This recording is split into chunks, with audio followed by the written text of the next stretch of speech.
a podcast to honor the gods. This better come with a sacrifice. Dave X Media.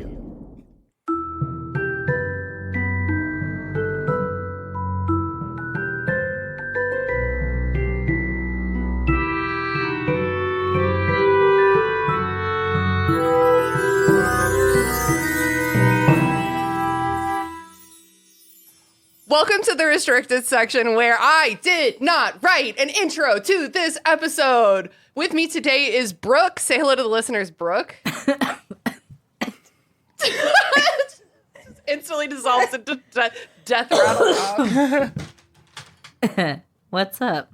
Are you well? I'm not. I have a toddler in daycare. I'm never well. I haven't been healthy in years. But it seems like your spirits are high. I'm fine. Emotionally, I'm fine. I have accepted this That's great. into my life. I'm just going to be a little bit sick until my last child reaches like middle school. Okay, well, okay. And we can all brace for that as it slowly trickles into the friend group. Also with us today is Mary Clay. Say hello to the listeners, Mary Clay. Hello, everyone. What There she is. up? I'm here. Here you are. Here I am. And last but certainly not least, and definitely the tallest, with us today is Jason. Say hello to the listeners, Jason. You guys mind if I have a snack? I do actually really mind if you are crinkling and eating. Hello, listeners. Is this Wait, meant to wait. be ASMR? I want Yes. to go back and redo mine. Brooke coughed. Jason crinkled stuff. I want to do some other kind of like audio faux pas. Ooh, okay. Here, how about like that? Here, I'll do. Hi, everyone. Oh, God. For the restricted section. Okay, that's very funny. What can I do? Oh, here. I'll put on, during the day when I'm not recording, I have my little hand warmer blowing. So I'll just blow that. A hand warmer? The entire time. Yeah, I have pretty bad circulation and my hands get really cold when I'm typing aggressively. But anyway, welcome to the restricted section, et cetera, et cetera. Can you hear my hand warmer?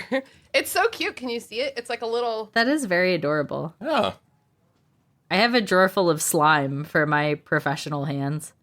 Oh my God, I have slime right here too. Right here, arm's reach, with all my other fidgets. I truly love it. I have currently, I think, like 10 different different slimes because they've got different textures. Some of them make more or less acceptable meeting noises.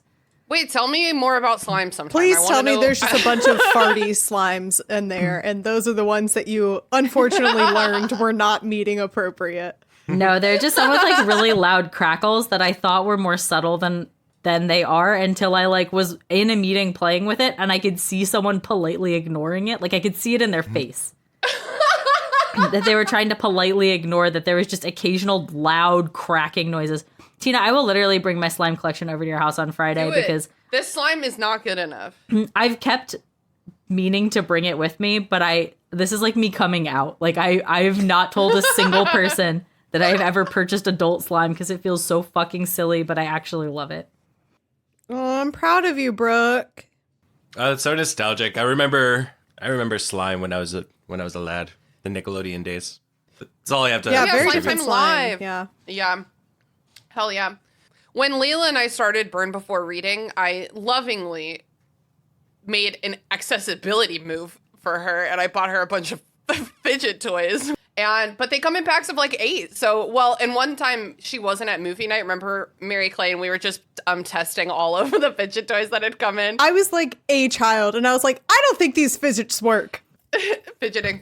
And look, I have that one too. Is that this one, Mary Clay? Yeah. Oh my God, is yours blue too? Well, I have like 6 here. All of us at the time were like, these suck, but we all always have them, I feel like. Yeah, this is actually the most sound it out. It's the most fidgety. I'm never gonna think of it. Not like subtle. This is the most like not elegant. Inconspicuous. An elegant solution. Good, No, what's like a word for like underdog? Unexpected. Like unexpected. That's it. Okay. Yeah. Just cut all that out. I won't. Nope, it stays in. We're here to talk about Harry Potter and the Half-Blood Prince film. Kind of. We're here to It'll kind come of up. talk about that, right? Yeah, it'll come up from time to time. For starters, I would love to know, Jason, did you watch this movie like when it first came out? Had you been reading the books and paying attention, or when did you watch this? I definitely saw this in theaters. It was kind of because this came out in 2009, right? Sure. Oh, that would be a good thing to have pulled Yes, it up did. for Yes. this. It came out in 2009, so I was 18, and I really don't remember watching it, honestly. I don't remember a whole lot from like my first experience watching That's it, fine. and it didn't leave much of an impression on me like the earlier films did. Okay. But yeah, but I was definitely like up to date on everything. I knew about the Dumbledore, the death of Dumbledore. What about you, Mary Clay, Brooke? Did either of you like have an unusual? Or did you just like watch this when it came out? Oh, you, Mary Clay. Wait, remind me. Well, I have Remind maybe me. Brooke should go first because I have I actually vividly remember watching this Okay. movie for the first Brooke, time. you go. Oh, okay. I was okay. 17, so I'm sure I saw. I mean, I know I saw this in theaters. Did I see it like right when it opened? Isn't I don't know, because I feel like midnight book releases definitely a thing. I feel like I must have, right? Midnight book releases were definitely a thing, but midnight movie releases didn't really become a thing until kind of later. I think I went to the midnight release for a couple Harry Potter movies, and I could not tell you which. I know I went to the midnight release for the last Harry Potter movie, and I posted about it aggressively to Facebook, and that's why I know, because I check my Facebook memories every morning to make sure that I'm staying humble, quite frankly. Yeah, And- that's a great idea, but the next time they pop up, screenshot and send them to me, because I would love to see. Yeah, I wore... Yeah, do those count on Bird Before Reading? Oh, yeah. Yes, we do. Do Facebook We memories literally count? do want to do a Facebook memory episode. Yes, Oh, literally. I also keep have track. records of me going Start to the collecting now. Twilight midnight releases. Ooh, I remember going to. Oh my I think I God. went to the Catching Fire midnight release, and I dressed up, and no one was dressed up, and it was not very populated. That's so funny. Oh, that's embarrassing. Wait, Catching Fire was the second one, right? Yeah. Yeah, okay. Yeah. Sorry. I feel like I must have, but also... no, because I had a real driver's license by then. Because in North Carolina, they don't let you, for the first like year or whatever, you're not allowed to drive after like 8 p.m. or something like that, 9 p.m. Oh, weird. Yeah. Oh. They have like what they call it, a graduated licensing system, and that's how I ended up in a reckless driving course. But that's a story for another time, friends. But like, yeah, I mean, I must have gone. I probably went. I probably took my sister. I definitely saw it in theaters. Okay. Isn't it weird that we're just like, it's like, we're just assuming we did it. We like went to the movies and saw this. Yeah, I don't don't know, have 'cause, like, I'm when I was- losing when I was- memories all the time. I don't know. Well, I think you guys are a different story, but by the time like these later movies came out, I wasn't as big of a Harry Potter fan. I was kind of like growing out of it and getting into other stuff, and Harry Potter Wow, would be imagine like growing out of Harry Potter. so many tried to. But anyway, I think this podcast has been about you growing out of Harry Potter, Christina. Oh, seriously, for just being sure. fucking done with it. For sure. Talk about looking back to stay humble. Like, That's like yeah. because like there's a larger narrative at play. Like with Tolkien about, there was a larger narrative of like, I was opening up a part of a somewhat sometimes toxic fandom to experience it in an untoxic, wholesome way, And your narrative is you started as a fan and you ended as a hater. Started engaging in a wholesome fandom and then ended up in whatever this is. Yeah, alternate it's like the universe is. reverse journey that I've been on. yeah, because like I was really reading it, and it was something unlike you. It was something I thought I knew, but reading it, I'm like, oh, this is bad. Like, this is toxic. Whereas you were like, This there's seems toxic lame. here, and I'm not doing this. So, okay. Yeah. So Jason says by this time he was not becoming a fan. This was when I became a fan because I had phoenix. just read the books for the first time in between movie 5 and movie 6. And I that's was like, exciting. damn, these are pretty good. I get what people mean by liking these. And the movie came out the week that I was on my like church youth group mission trip. And we always had a day off where we would like go do something fun. And we went and saw this movie. And you're like, oh, okay, I guess that's that. I guess maybe I would remember doing that too. The reason I vividly remember it, sorry, Jason, is because I bled through my tampon. Oh my God. I was 14 years old, I think. No, Mary Clay, no. No. Sectu Sempra. I'm sorry, buddy. Oh my God, I just pulled a muscle in my side. Oh my God. That was good. Anyway, yeah, I had like kind of just started getting the hang of tampons, or so I thought. No, they're hard. They're hard. I get really it. tough. Or so I thought. And also, in my pre-birth control, can you hear the banging of my upstairs neighbor? Oh, no, I can't. Not like maybe sex your mic banging, can. but like noise banging. Man, sex banging would be a wild twist to that. I have heard The that banging? too. What was I saying? Something about... oh, yeah. In my pre-birth control days, I had just a very heavy flow. Pretty much, now that I look back on it, unmanageable for a fresh new woman to handle, you know? So we were getting ready to go into the theater. Mind you, it's only like, what, 2 hours long, 2.5 hours long? 2 hours, 33 minutes. 2.5 hours, yeah. Yeah, and I was like, I guess this will be fine. It was not. And I think we were going to like a swimming hole after the movie, so we all had like our towels and stuff. And so when we left the theater, I realized, I think I went to the bathroom and realized that I had bled through, and you could see it. I was wearing like I was wearing like light blue. I was wearing light blue Sophies. Oh, no. Oh my You guys God, remember so Sophie good. shorts? Yeah, and I had light blue too. Yes, I'm sure you know exactly the color. So like there was no hiding what was going on, and so I like just awkwardly wrapped my towel around me. Nice.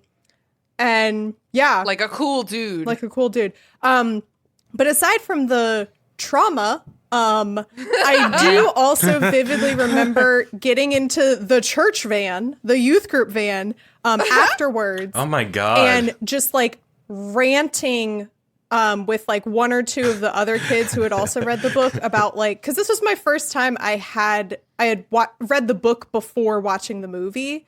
And so I just vividly remember us like ranting about like all the things that they changed. Like, I think with time, I've definitely come to appreciate this movie a lot more, and it's a lot more fun. And some of the like book differences and changes, like you can move past, but definitely like at the time, it was like, this was egregious. And we were like, how could they do this? And all this other shit. So yeah.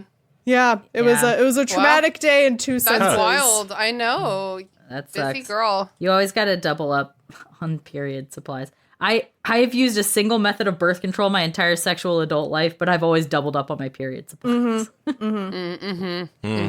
Never trust that. Jason, yeah. I'll trust the pull-out method until I die, but I will never trust a single tampon. I never trust a tampon. Never trust a tampon anymore. Hang on, I gotta go to the store and buy tampons like all the fucking time. I know something. There's sizes and a string. They're not Yeah. sizes, babe. They're not sizes. There's nothing that's sized in the female vagina that relates to a tampon. They have absorbencies. Wait, so what? Okay, what does like the super and like the? That's an absorbency. That's not a size. Absorbency. No, Yeah. I would say. Oh, I I would mean, say like the it's thing also is like size. physically bigger. Yeah, because they Not But are. this, it's not neither here or always. there. Harry Potter. They can be like a little puffier, but I don't think they're okay. Anyway, it's not like she has a They're slightly wide-set bigger. I'm sorry, that's vagina. Just because I have a heavy. I- Does anyone else remember that line vividly? Just because I have a heavy flow and a wide set vagina. No, it's- vagina. Yeah. That's why I said it. I also probably went to see this movie in the theaters, and I probably went with my mom because she read the books too. And I feel like I have a memory of being disappointed with all the changes and then learning to love it more later. But I also feel like maybe just so many people have said that to me by now that I've made it part of my history when it's not, because the human mind is a fickle little thing. Should have done what I did and bleed through your tampon, and then you remember that day so much. I've always been enough of a theater kid that, like, the idea of things being adapted has never bothered me. Like, I was involved in enough, like, performance plays, whatever, that it's like the idea of, like, well, you take your own artistic spin. Sometimes you cut things out because it's not working for, like, your version of the character or whatever. Like, I will say that one thing I, like, distinctly remember is that I was in no way, shape, or form bothered by this movie or by really any adaptation of the Harry Potter movies. I think the Harry Potter movies, in terms of book to screen adaptations, I overall think do a pretty good job. Yeah, I would agree. I mean, I feel like it's the best you can do without just going full Peter Jackson. Yeah. Which we don't want. I mean, sometimes I feel like the later movies, like, start to isolate people who haven't read the books or aren't super knowledgeable about Harry Potter, because they just have to introduce so many things and so many characters, especially by Deathly Hallows, you know? But also, that's, like, so okay. Like, No, it is. But it's like, they got to do what they got to do. But my parents seem to be fine with it. By, like, movie 7 or 8, I know that, like, there are lots of, like, non-book readers who were like, I don't know, not necessarily like, oh, I don't know what's happening, but, like, I don't understand, like, the intricacies of what's going on with the plot line here, because there's, like, certain details that were not included in earlier films that, like, would have helped to, like, flesh out the story more. well, you also go from, like, abracadabra school drama to, like, he's got a what that split his soul and now he can't be deaded except by, okay. There's a magical chain of receipt for a single wand that intimately affects the way that it works is, you know, that's a big ask. For sure. Yeah. For sure. I mean, you try, like, adapting J.K. Rowling's, like, inner ramblings into a cohesive plot for a film. I'm good. It's a lot. It's a lot. It's a lot of details that you do kind of have to remember. Yeah, and I think that's where I do have trouble with the adaptations, is I feel like every time I'm like, why did they put this random thing in here? It turns out that they cut something equally noteworthy, and it's like, why did we make this choice narratively? Like, what is this doing narratively? And if I can't figure out that answer, that's when I get a little perturbed. Because, for example, the new Percy Jackson show changed a lot of stuff in a way that I think, like, was very pleasant and delightful, in a way that, like, made it a little more contemporary, you know? But I sometimes, I'm thinking about the burrow scene in this fucking movie. I think and then the burrow there's scene is the sticking point in this film. It's the sticking you know? point. Okay, so, And then yeah, there's I'm sorry. also, Could like, you the explain way- that? Because I'm not really well-versed on the changes from book to film. The burrow just doesn't burn down in the book. It's just fine. There's no attack. It doesn't happen. They just go to the burrow for Christmas and, like, the end. And it's fine. The Minister of Magic shows up with Percy. Does that happen in the movie? No, right? Does it? Huh. And I remember reading about that specific change, and the decision to include that in the movie was, like, something about, like, we want to show that, like, no one is safe and that, like, the dangers of the war are hitting close to home and, like, all this other stuff. Because throughout the book, you hear stories about, like, what's happening to, like, their classmates and their families. But, like, that's not stuff that, like, you can, I guess, easily include in the movie. But at the same time, I feel like it still would have been effective to have the minister. Well, no, because that's where you run into trouble, because in the previous movie, they didn't really show anything about all the drama with Percy. And so then they would have had to set that up for this movie to be like, the reason that this is so tense and awkward with their family is because Percy left, you know? And so you don't have that context to add for this movie. Yeah, but the point of it is that the minister shows up, and you still could just do that without Percy. Like, he just shows up to talk to Harry, and that's the chapter. Yeah. Yeah, okay. Well, let me ask you. So, Brooke, you said that you generally just, like the adaptations. So do you like this movie? Like, if you got to do a thumbs up or a thumbs down, what is it? I'm a thumbs up on this movie. I honestly, when I put it on, and maybe it's also a little bit of just like context as I get older, right? But like that opening scene of like the bulbs flashing in his face while he's like actively processing trauma, like that, that landed, man. Yeah. Yeah, that's an opening that hits you, you know? Yeah, it's a hook for sure. And like this movie oscillates so wildly, and I think pretty well overall, between like the utter ridiculousness of teenagers and the like absolute in-depth trauma that everyone around them is dealing with. Like, yeah, it literally, like, how do you date in the apocalypse is like the theme of this movie, you know what I mean? And it's, I think it's handled pretty well in that regard. You know, you feel the reprieves feel like a reprieve, and the parts that are meant to be haunting and harrowing do feel that way to me. Yeah, totally. Would anyone give it a thumbs down? I'd give it a thumbs up generally. Yeah, I think in general, I have like problems with this movie. It's like, but they're like nitpicks, and it's just like, it's just kind of like my brain. But overall, it's like in comparison to the other Harry Potter films, I think it's kind of weak. Okay. But as like a standalone product, like I think it's fine. It's pretty good. There's a lot of really captivating like shots, especially like I think the scene that like comes out to me the most is, I mean, we're skipping ahead to the end, but like the Horcrux cave scene is so well done, and how it's with the just how it's conveying the events, like you seeing the fire through the water, or you're seeing how deep this place is, and just the way they're capturing that emptiness in the cave and how isolated they are, and just how, but also how like powerful Dumbledore is. It's such a good scene. There's so many like really, really well shot scenes in this movie, and then there's a lot that like make me want to barf. Like, it's kind of a weird mixed bag for me.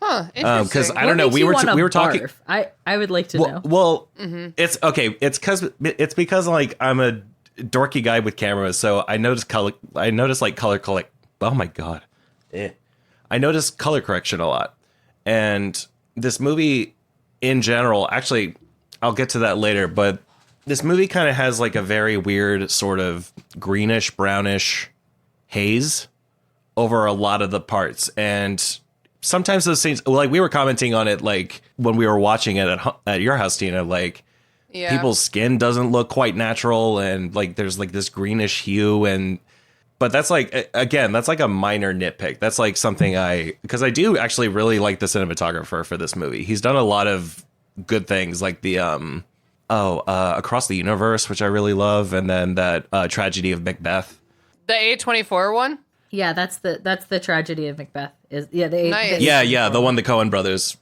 or the Coen brother. Yeah, that one did. was great. Yeah, and he's really good at these like striking shots. Like but there's a lot of scenes in between where I guess it's because they're like teenage hijinks and stuff like that. And I did read that there were some like disputes with the studio that some scenes needed more color. And then I noticed that like there are some scenes where that like all of us, it just like, looks I don't know. I don't know. Do you remember like the scene where? Do you remember the scene where like it transitions from like this? It's like before they get to Hogwarts, and then they get on the train, and it's like this orange field and like this blue sky, and it's like it's such in contrast to like what we've seen before. And I guess I would just say like the cinematography and everything. I'll just like keep my rant short. The cinematography is like inconsistent. 5 minutes later.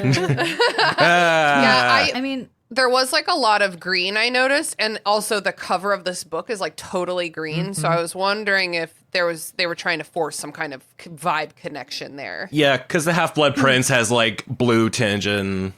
See, that would have been cool if they like kept with that theme or that idea throughout the whole series of like, oh, hey, the book cover for this is this color. Let's incorporate a lot of hues of red in the first one, and let's incorporate a lot of hues of whatever in the next one. But You're having that thought in like a post Avengers universe where the idea of like a single studio head with a guiding vision across 8 films is Yeah. a reality. Ooh, yeah, that just what that You know, Yeah. like that just like was not the way these were produced because that wasn't a thing that occurred.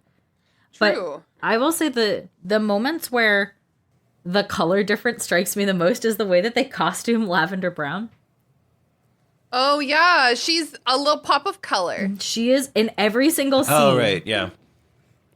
Every time you see Oh, her, like her regular she- clothes, not like her. I was like, it's a Yeah. school uniform. No, They no, no, all her, look like- the same. She usually has a headband too. Yes, even in her school uniform, she usually has a colorful headband. They style her hair to be like big and like noticeable, and like she looks. I love her. She literally looks very physically like she does not belong with the darker elements of this movie. You Yeah. know what I mean? Like Yeah. noticeably. She. Yeah. Yeah. Yeah, this movie I does love have to it. struggle with a lot of like tone shifts. You know, it's like we do Yeah. the teenage thing, but then we do like, you know, Mr. Baby Killer, Chosen One, Wizard Hitler thing on the side. In particular, like immediately like after the Burrow scene, you know, they're back at Hogwarts and Ron is like just off making out with Lavender again, and it's just such a whiplash again of like, it's like we just witnessed like one of the most tragic events so far in this series of like a familiar That you home. artificially put in this story. Yeah. Of like Yeah. a familiar home, comforting place being burned down. And then like, oh, we're back to teenage rom-com Yeah. I land. don't know. And like, And that's no so one, weird. The thing is that there's no follow-up to it. There's no like, True that. there's no Don't they have the comment wedding from, in the like- next movie at the Bury? Yeah, there's Yeah. no comment Yeah. from Jenny or Ron about like, oh yeah, mom says the like reconstruction on the Burrow is going great or something like that. Are we just going shrug magic on this one? Well, I mean, like, I guess so. I guess we have to. I hate it. It feels like a cheap shot at drama. It's like, let's like just kill this thing that you have fond memories of Yeah, and then bring it right back with no repercussions. just to kind of instill a reaction out of you. Yeah. It's like when they kill Hedwig. I'm like, Well, that was in the book. well, that's so. a whole thing. it's like when they kill someone in a Marvel movie. It's like they just come back to life in the next movie. Unless they die for real in real life. Oh yeah.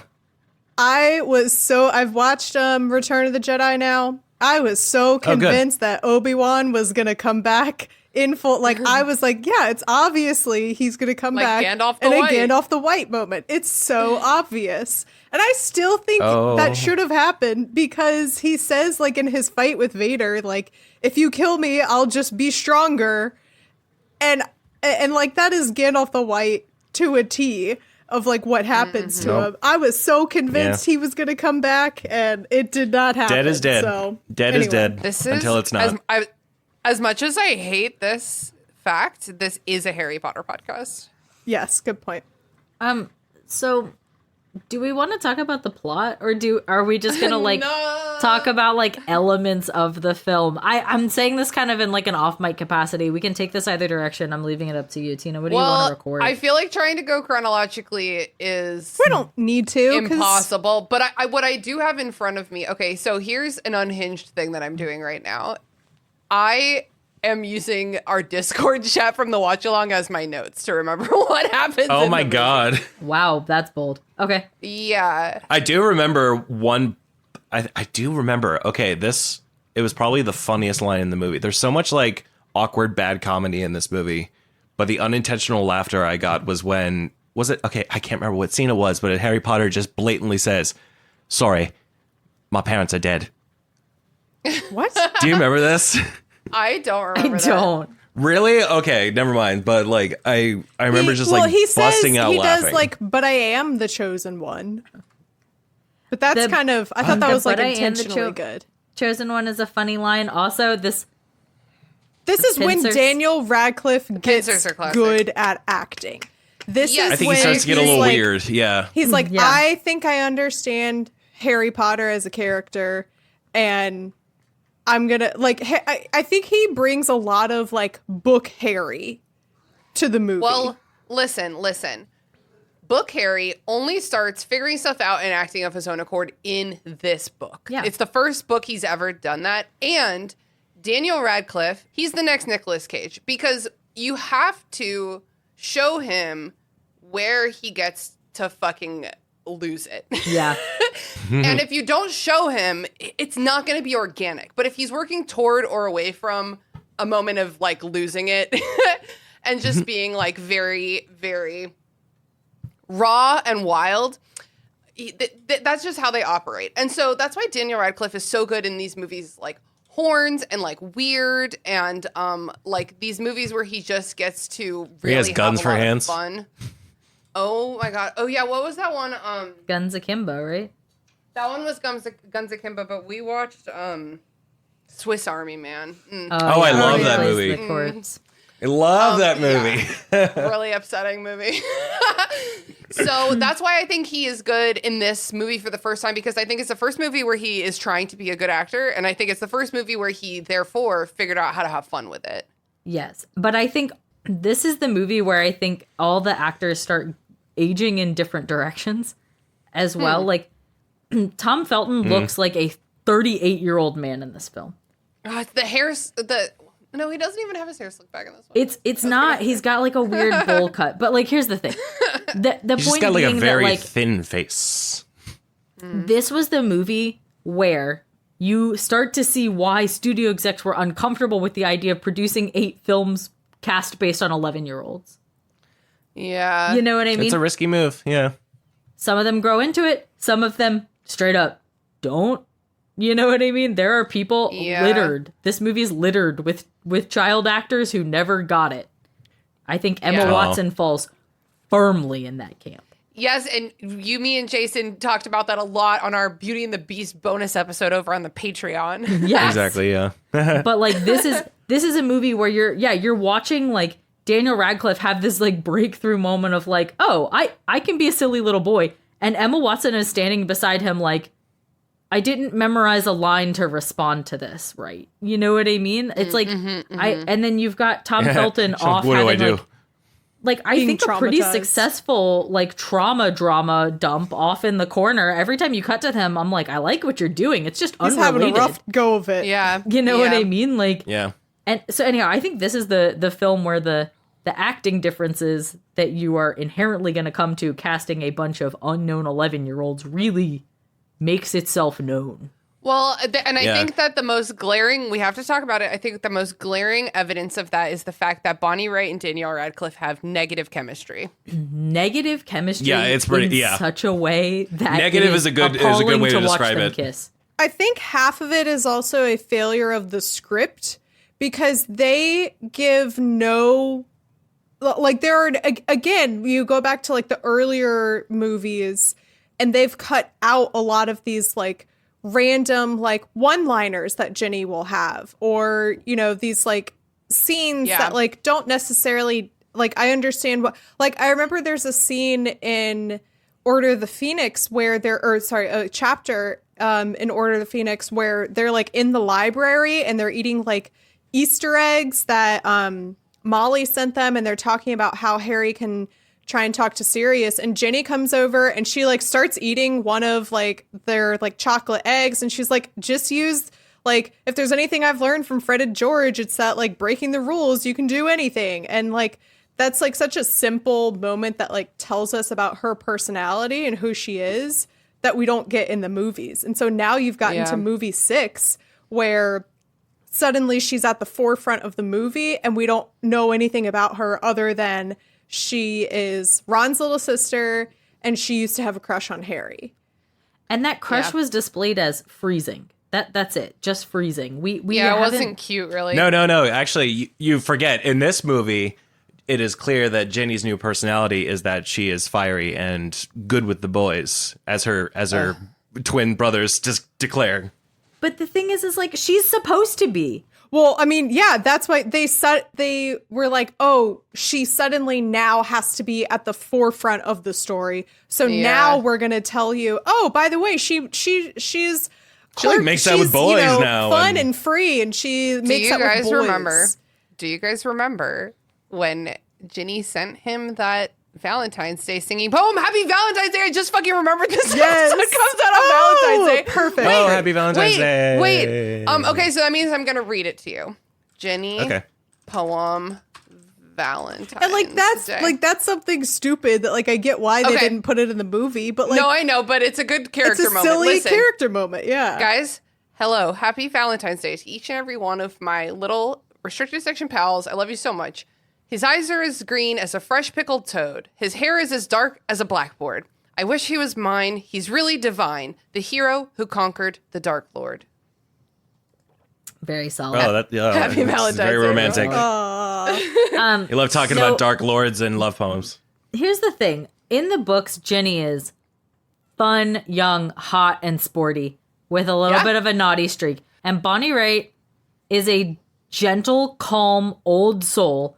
And she Yeah. seems like she's trying to play a young, hot, charismatic girl while actually being a 34-year-old suburban mom of 4.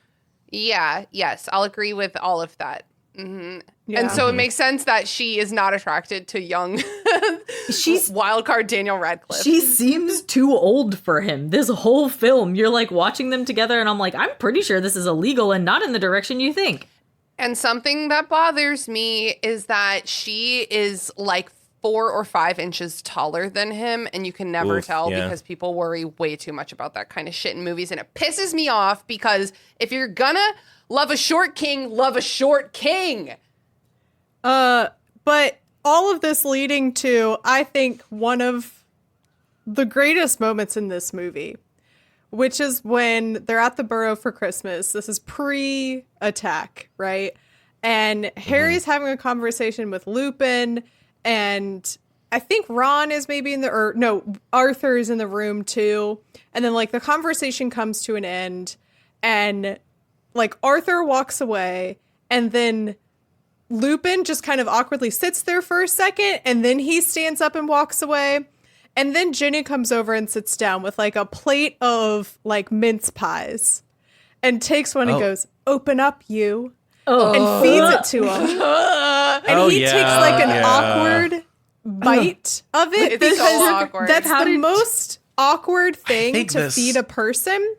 And then they're kind of like Are they, like, staring donut at holes? each other Whatever. for a second. Ron walks in with a whole plate. Oh, that's it. Ron walks in with the He whole has plate meat of them pies.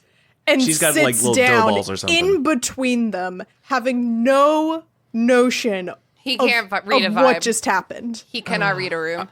Oh, I always kind of thought he did that intentionally. Like, hey, I'm gonna No, break this I up. think that was a like, dumb, oblivious Ron thing. They really okay. want him to be dumb. I Yeah, I think a lot of Also, I want to make it clear, I don't actually think that was like a moment of like pure cinematic genius. I think it's so terrible that it's memorable, you know? yeah, this movie's really awkward sometimes. I mean, I guess that's the point, right? Because high school is awkward. Contrast it with an awkward moment that I think was intentional and done well is I think they're on the train back home and Lavender comes by and does the Oh god, thing yeah. with the glass where she fogs it up and draws a heart. And she's doing this like really intense thing, right? And inside the carriage, Harry is also there, and he just like starts playing with like the little tray that drops down into the seat.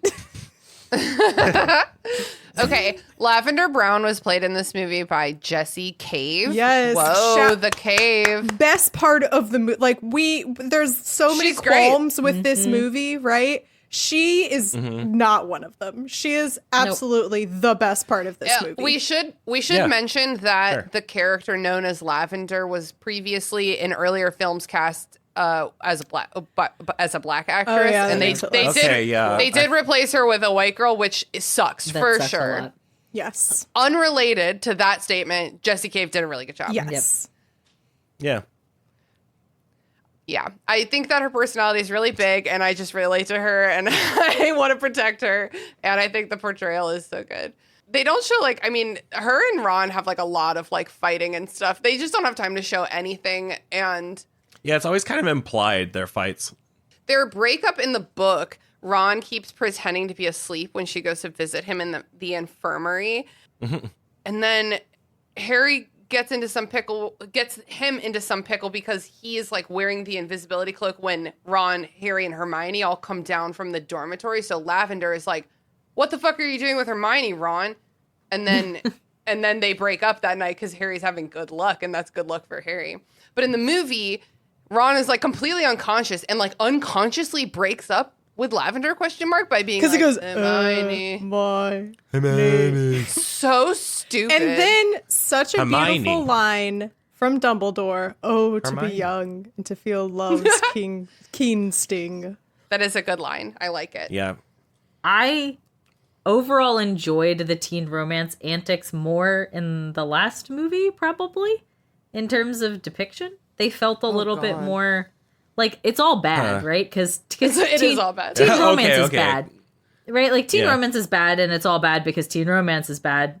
Sorry if you're a teen, it gets better. But like, Yeah. I promise you'll figure out what tampons to use. and don't take my advice on the pull-out method. I spoke that on air. So anyhow, like She has a baby, everyone. It did not work well. to be fair, I intended I know to you have the didn't. baby. You didn't do it at all, which is why it didn't work. But what was I going with this? This movie bad felt like teen. so. Okay, last movie felt like letting everyone explore and have fun in that. This movie feels more like the pairings are written, and it's time that we set that up for the last movie. Yeah, You know what I mean? totally. Yeah. Like I do. it's like they finally read the books and were like, oh fuck, oh fuck, oh, crap. we didn't set this up at all. Yeah. I'm kind of the opposite where I've transitioned to I don't really like this movie as a movie. It's very average, and I'm kind of just I'm at a point in my life now where I deem most content by like, was I entertained? And Fair. Yeah. and like was it like fun to watch is a lot of times what I end up like judging something by is like, did I ultimately enjoy it? And the things that now make me enjoy this movie are the dumb teenage rom-com stuff and the silly Daniel Radcliffe moments. And like a lot of that is because so much of it is like awkward and cringy. And I'm like, you know what? If that's what we're going to go for with this, then let's, give in to that. Yeah. I go the opposite way. The thing that entertains me about this film, not in like a boy, what a ride, but the thing that I find compelling maybe about this film is just the way that it handles the like deep and abiding traumas that are happening with the weird exception of the Burrow stuff because it was Yeah. an insert and so they It just was not written. they forgot to deal with it. But like I think overall like I said, that opening shot of the cameras snapping on him, the thing with the in fairy or whatever it is in the cave feels like you are watching someone's life get ripped apart. You know what I mean? Like there are a lot Yeah. of moments in this film that feel genuinely haunting and appropriately dark for like what's actually happening that I think sometimes the books can actually obscure a little bit because it is a kid's book and there are a lot of moments in the books that you're like, I can read that this is traumatic. I can read that this is dark, but it's not hitting me the way that seeing it does, Yeah, we've Right, recorded exactly. a bonus episode that's coming out in a couple months, like maybe in April, but it was about the Dursleys, like their narrative arc. And you can sign up for our Patreon if you want to hear that. But I was like, is this so dark? I need like a content warning on this episode. And I was like, it's all just stuff that's like in the book. But Yeah. we're like, look how fucked up this thing is. And we were like, yeah, you should put a content warning on it because it's fucking fucked up. when you call attention Yeah. to it or you ground it in enough of a reality that you make it a real thing, like right, that's what a movie does. It grounds something that's written and imagined into a reality enough that you have to reckon with it as a real thing. And I think when you do that, you do end up with a pretty successful application of like, holy shit in this film. You know what I mean? Like Yeah. the holy shit of, oh my God, this is happening. There's all this like war, violence, death, and not in an abstracted way, in like a personal way. Yeah, and I mean, the movie really kicks in with the drama kind of in the third act, like as soon as Dumbledore and Harry kind of go on their adventure. And I think that's why I do end up like not remembering a whole lot about this movie, but then when I rewatch it, I do kind of remember. It's like, oh, there are like really captivating, dark, mature things, and I really appreciated that when I was, becoming a teenager. I was like, I don't want this to be like, and I don't think anybody did. I think everybody's like, I don't want this to be kiddie anymore. I want this to be dark, and sometimes it's applied really well. Like the screeching girl and the Secta Sempra parts and the burning of Hagrid's burning of Hagrid's cabin. What's her Katie Bell? That's it. Yeah.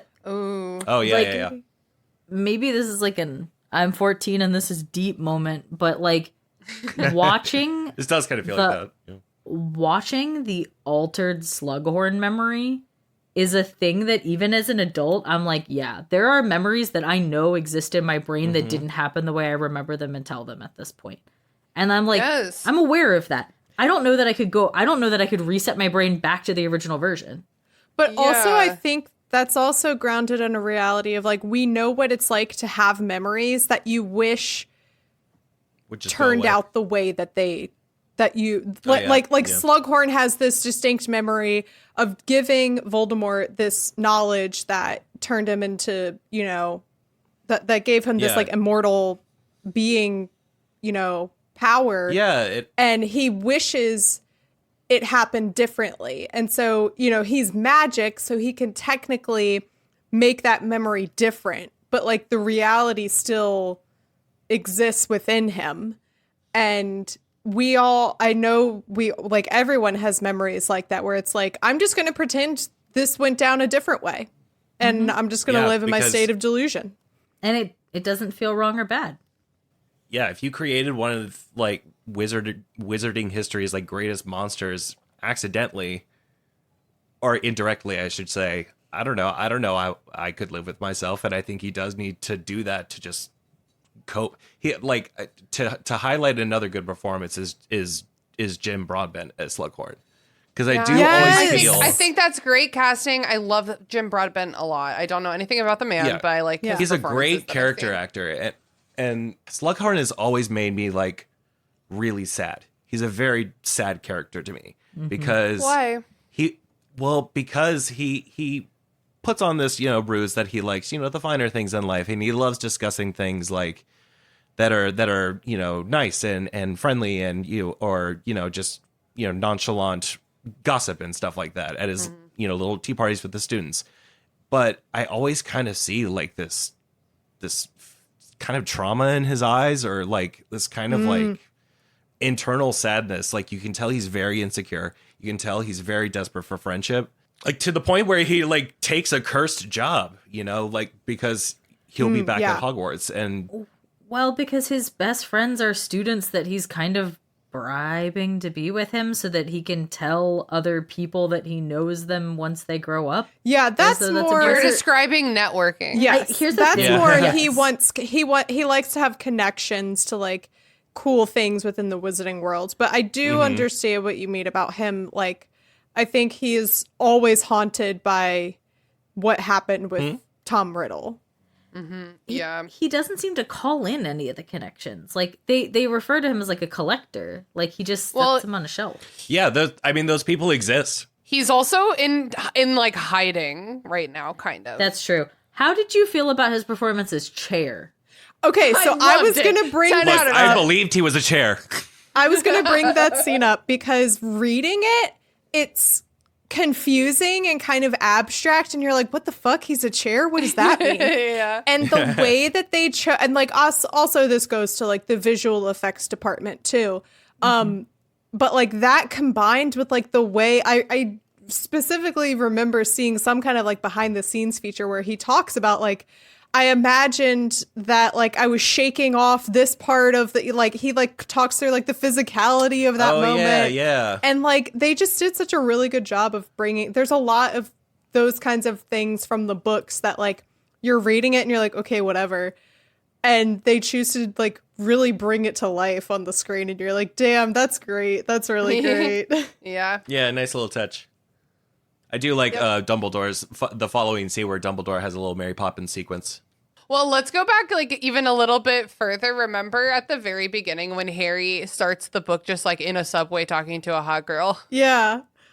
And Dumbledore's like, I'm sorry. I'm going to ruin your life by That's an doing this one more Cockblocker thing. of the century. Yeah, that's an example of a change from the book that I found delightful. I did too. Like Harry just like, I don't know, being a teenager and looking at girls. Like, But hang I don't on, know. what is he doing No, I know. in London? Like, I'm I assuming don't he was know. in London Like because... straight vibing, took the train in to hang out. Passing time. He's also like old enough now that like, regardless of the Dursleys' dislike for him, they can't physically lock him But inside like, in the the same whole way thing is anymore. that he's safe at number... whatever, he's safe at Privet Drive, and they make him Dumbledore's... stay. And in they're an not abusive even in the movie. They situation because of the specifically stupid make him magic. stay there all the time. But So... So he, stupid. He just has to kind of visit it to re-up the magic. Isn't that established? Like, It's like so stupid because the wording is like as long as he calls this place home. It's like, And, but like, Hogwarts what? is his home. He talks yeah, about that he- multiple He times. says it explicitly. Actually, at the beginning sounds- of the first movie, he goes, I'm not going home. Not really. Not really. Not really. Yes. No, we talked about this. No, we talked about this in the fucking Dursleys episode. It's so annoying. It's so Interesting. silly. But also, that waitress would never in a million years look at someone who look at the woman that waitress is. And then look at Daniel Radcliffe. no, I don't know, man. I'd fuck around with it. it. I'd fuck around with it. Yeah, I would. Is okay, Daniel you- Radcliffe cute because he's Daniel Radcliffe? Yes. Like, would you Yes. find him attractive if he was Yes. an average person? Yes. No, I love short kings like Daniel Radcliffe. I've dated them before. It's so fun. They're so good in bed. They're so fucking funny. Date a short king. I'm not kidding. He seems like he would just be a blast to hang out with. Like it's really Yeah. and it's not even just like Daniel Radcliffe of it all. He's a decently attractive dude, fine, and he just has a vibe about him that I'm like, oh, I don't have to worry about you at all. I can be completely comfortable in this moment because you pose Yeah. zero threat. It's all fun. But again, I think that's because he's Daniel Radcliffe. Just being a normal person. I don't think he's giving off dangerous vibes in that scene. You know what I mean? Like he seems like the nicest person to have hit on that waitress in years. Yeah, he's polite. Oh, man.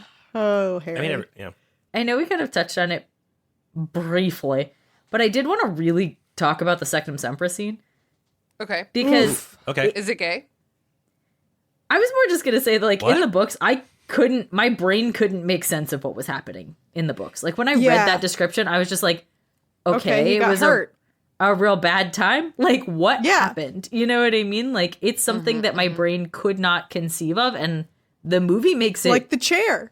yeah, the movie makes But in it a worse pretty way. horrifying, I Yeah. think, successfully. It's Yeah. really sad. And you feel the impact You're like, oh shit. and the weight of Right.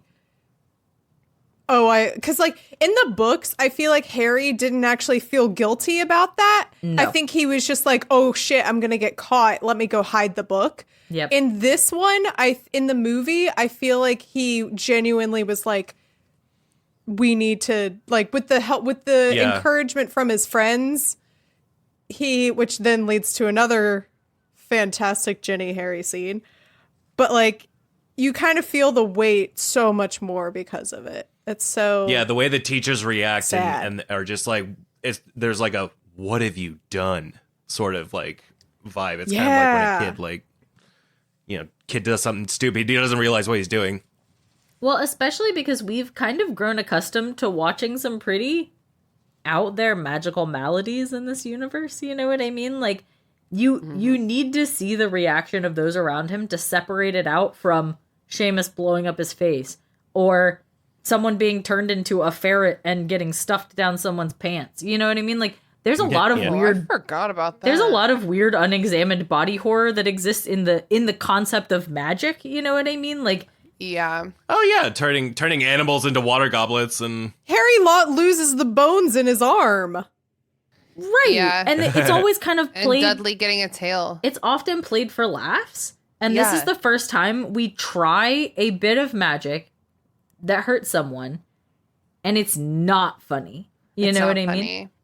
Because we're in love with him. Well, actually, we kind of get a little glimpse of that in the 5th book when we go back in the memory. And what is it? I was going to say it's Levicorpus, but I was about to say Leviticus.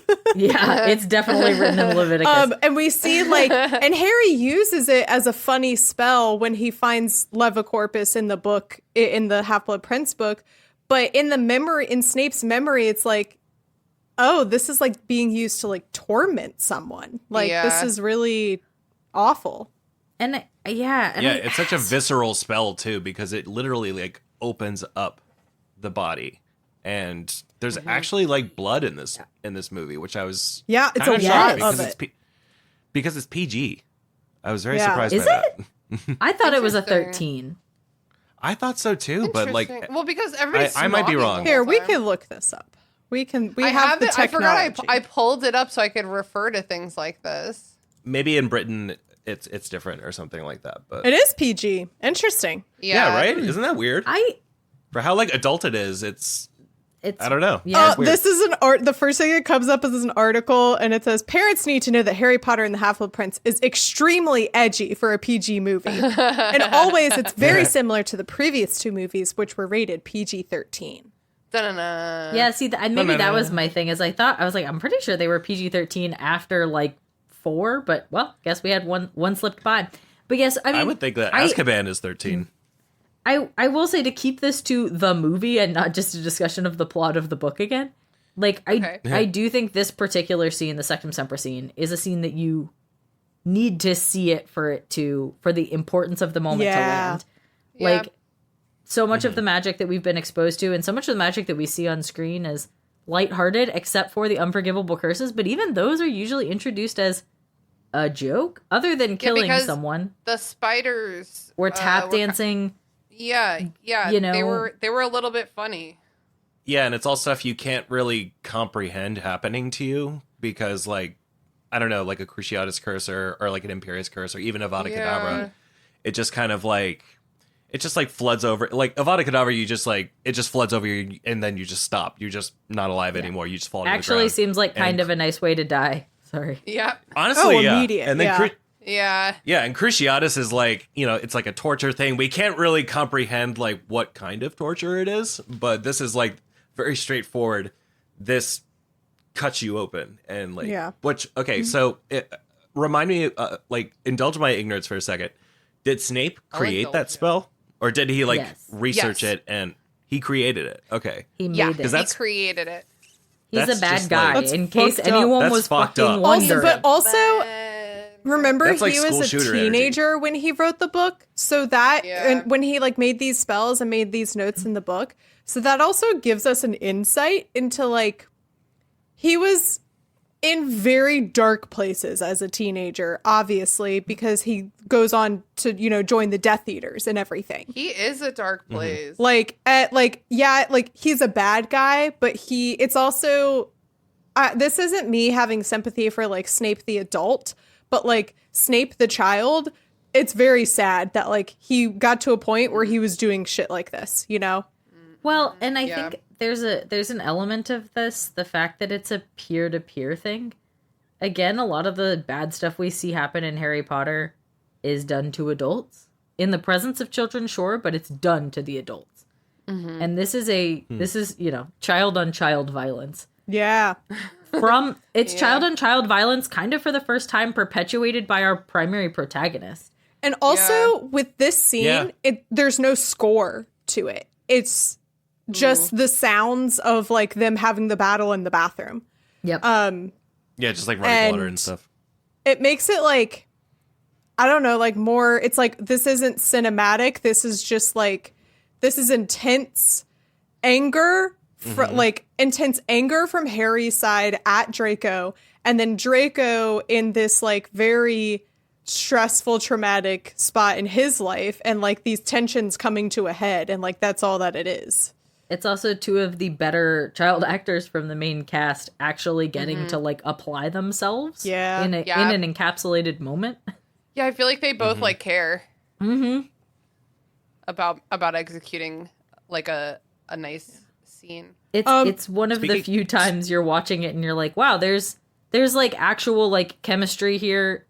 Not Yes, chemistry, but you know what I mean? Like, it feels like there's history. Like, these feel like real characters. This feels like a moment of importance, which isn't a thing that we always get in these movies. Yeah, there's a lot of gems. I think about when I heard, I probably read this in like a fucking magazine like 10 years ago or whatever, but like Tom Felton said once that whenever Daniel Radcliffe still calls him, he answers the phone like Potter. And I do feel like they are like genuinely like had this like fun little relationship that you can see on screen. Yeah. Yep. I believe it.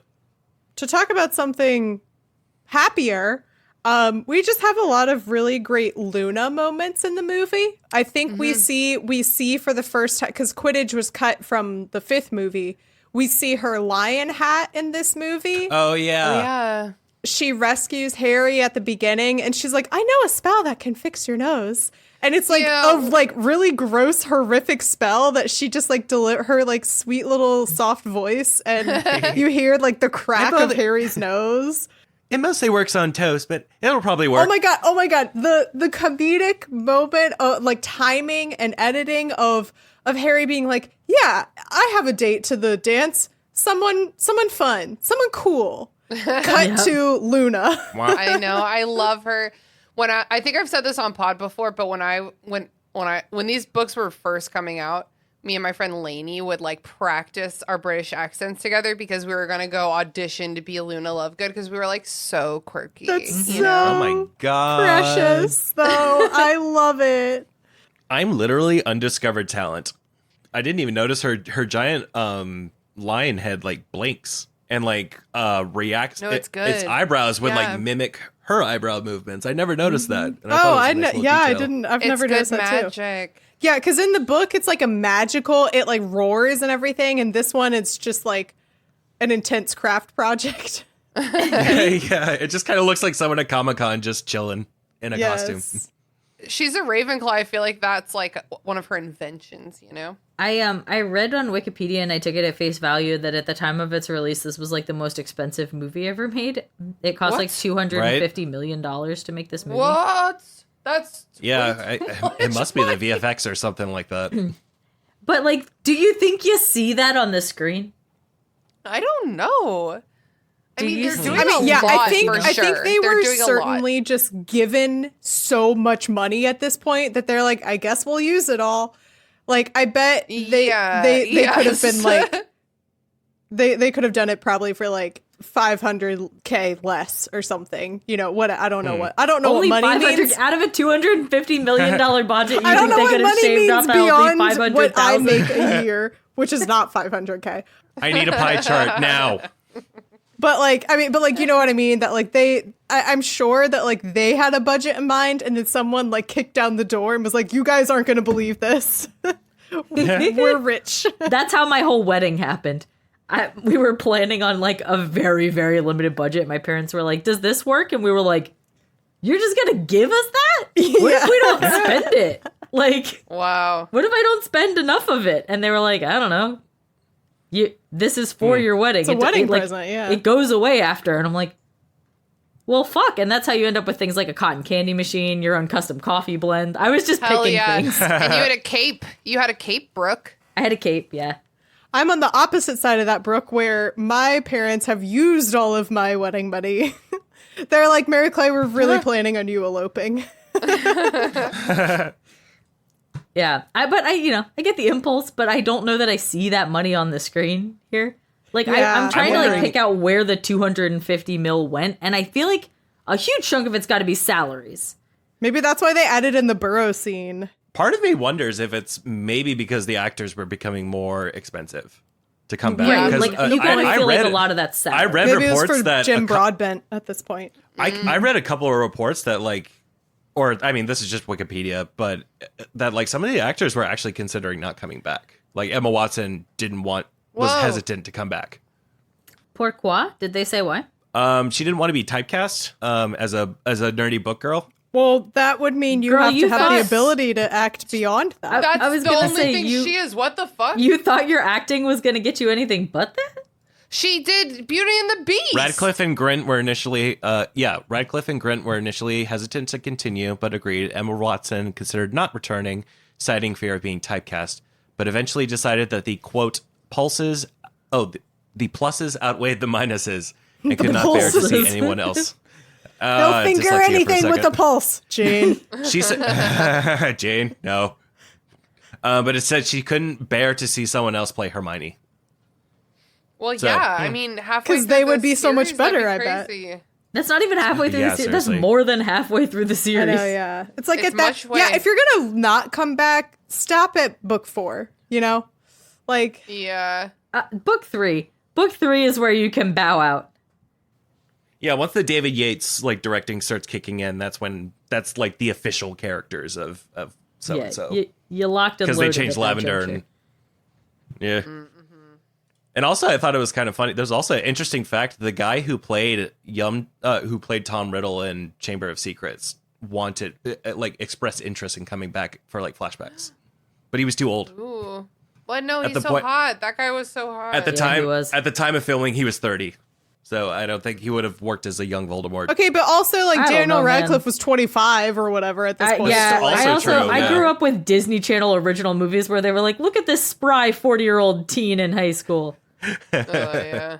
I think there was some trivia, I think, where the little boy who played Tom Riddle, I think was Ray Fiennes' nephew or something, which That sounds right. nepotism is Yeah, cool. it But kinda also, looks like this it. was That's a not even very... nepotism. That's like not having to do a whole casting gambit for That's bullshit. also true. You know what I mean? He's like, he kind of looks like him, so. Also, this little boy was very haunting, so it worked. Yeah, I wanted to bring up I did want to bring up that flashback scene and see what you thought of it, because I found it very captivating this time around. Just the back and forth between Dumbledore and Tom Riddle, and how just somber everything is. I don't know how it compares to the book. I was wondering what you guys thought. I mean, you get kind of some silly, quirky background from the lady who walks Dumbledore into the orphanage. But I don't know. Aside from that, it's I think it's played pretty straight that this is a child who's been who has been neglected and forgotten, and is uncovering pieces of himself that he doesn't know what to do with. Does it make you sympathize Voldemort a little bit?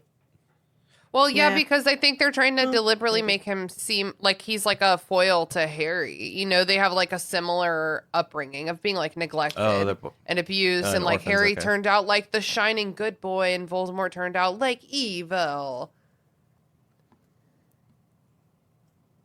I need Oh, go ahead, to Brooke. bring up I just the wanted to see fact how long that that silence was going to last. this movie was nominated. I was making sure that no one else had other thoughts before I completely diverted this entire. Go, Brooke. Yeah, go ahead. This movie was nominated for the Oscars for cinematography. Right? Whoa. What? 2010? 10. That's so interesting. 2010. So here were the nominees. The White Ribbon, which was a weird German movie. You've never heard of it. I've never heard of it. No one in the Academy probably watched that. It's a The lot Hurt of Oscar Locker. noms. Whoa. Okay. Right? Okay. Inglorious Bastards. Ooh. Oh. Okay. Avatar, which was the winner. No. Oh my God, we were talking about No, Avatar are you just kidding today. me? And then Ew. Harry Potter and the Half-Blood Prince. That's Wow. so strange. Okay. I remember for Deathly Hallows Part 1, they got nominated for it was something about action scenes or special effects or something. And the clip that they showed at the Oscars was the fight that they have in the restaurant with the Death Eaters. And it was of all the things to showcase the special effects in these movies, you chose that? Yeah. Right? There's this. I was just gonna comment more about the ending scene in the cave with the fire and everything. I was like, how could you not? Oh, I guess that is pretty good special effects. That one does kind of I That's see the one why. that stands out Yeah. to me. Because otherwise, I wouldn't know what other special effects elements they do in this movie that are necessarily different from the previous ones. Oh, not special Aside effects, from the chair. Cinematography. Aside of Oh, cinematography. cinematography. so- This was a cinematography nomination. Oh. Yeah, that's what. Then I That's don't what's know. so No interesting comment. to me. Yeah. It was weird nominated because- for that scene with Jenny feeding Harry on the couch.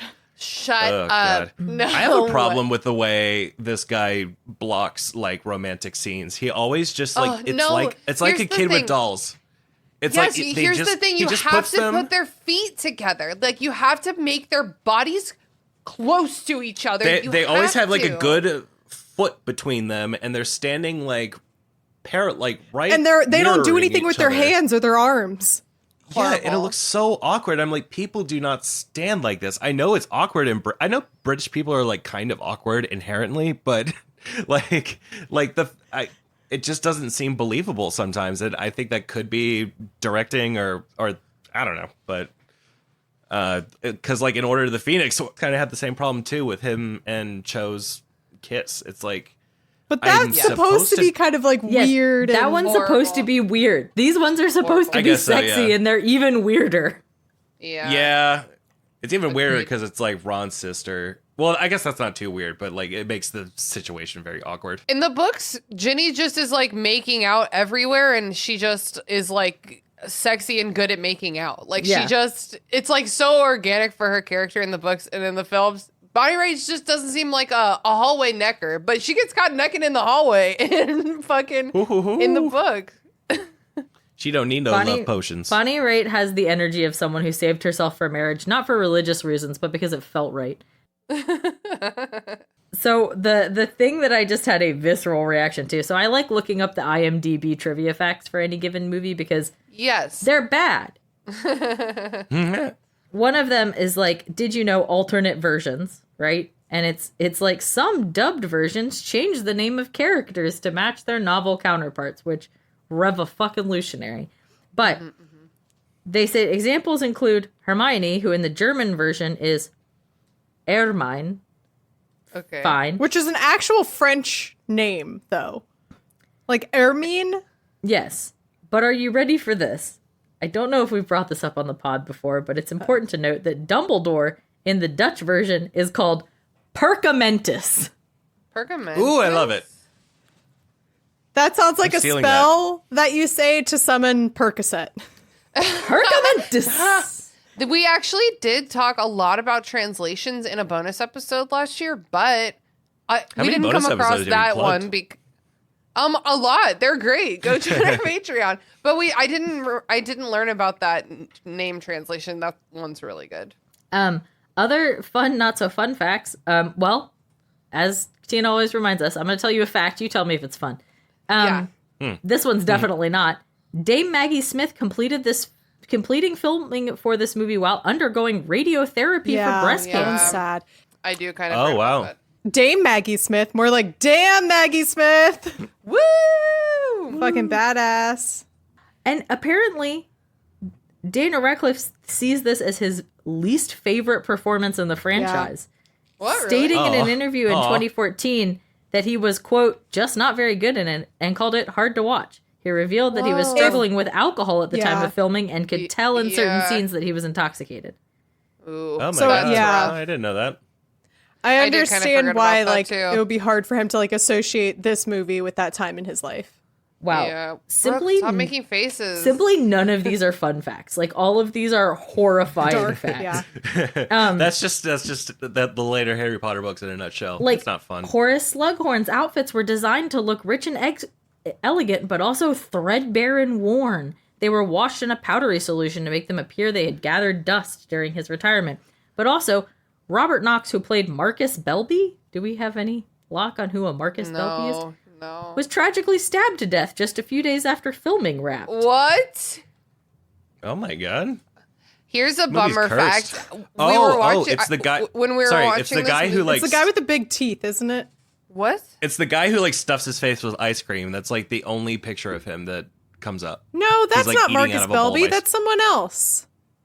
Well, That's what's his face? Cormac McLagan. That's Cormac McLagan is the one stuffing his face with food. huh? And then wait, that's a great moment. That's Oh, I another see. shout out to that actor because there's a moment at the dinner where he's like eating all the ice cream or whatever, and he's clearly into Hermione, and he like looks across the table and he's like sucking ice cream off of his pinky or something, and she is so. I mean, Oh, it it's also really might just funny. be Emma Watson's acting, but she's like so uncomfortable with it, and he is so I love that. intense. I mean, I don't love it for her, but it's a funny moment. Yeah. I do have a fact that I'm gonna pre-identify as fun. Apparently, Okay. Alan Rickman was quoted as saying he was on the other end of this film because he thought that it was very funny to watch Dumbledore fall off the tower because he was remembering his Die Hard days. Oh my god, that is really good. I was like, Oh my God. damn, talk about like embodying your Damn. character or whatever. That's some dark sense of humor. I love that.